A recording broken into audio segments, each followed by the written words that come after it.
Congress BRS మధ్య బూతుల పంచాంగం తప్ప ఏం లేదని విమర్శించారు టీబీజేపీ చీఫ్ రామచంద్రరావు. ఒకరు ప్యాంట్ విప్తానంటే ఇంకొకరు తోలు తీస్తామంటున్నారు. మోదీ అమిత్ షాను సమాధి చేస్తామంటున్నారని, దేశానికి వ్యతిరేకంగా మాట్లాడే శక్తులు ఎక్కువయ్యాయని దుయ్యబట్టారు.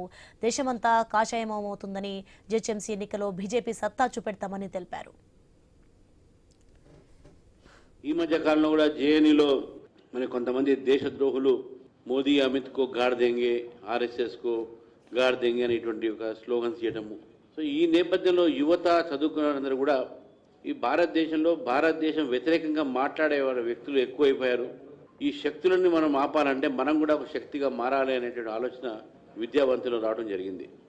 ఈ రెండు పార్టీలు కూడా బూతుల పంచాంగం తప్ప వీళ్ళకు ఉండేవి ఏం లేదు. మరి రానున్న రోజుల్లో జిహెచ్ఎంసీ ఎన్నికలు రాబోతాయి. ఈ జిహెచ్ఎంసీ ఎన్నికల్లో కూడా మీ అందరూ కూడా భారతీయ జనతా పార్టీ మేయర్గా హైదరాబాద్ను మనం నిలబెట్టాలి. ఈ కాంగ్రెస్ పార్టీ యొక్క హైదరాబాద్, తెలంగాణ, కర్ణాటక ఇక్కడ లేదు. రాబోయే రోజుల్లో ఇది కూడా పోతుంది, ఇది కూడా బీజేపీ అవుతుంది. కర్ణాటకలో కూడా బీజేపీ వస్తుంది. దేశమంతా కూడా కాషామయం అవుతున్నది.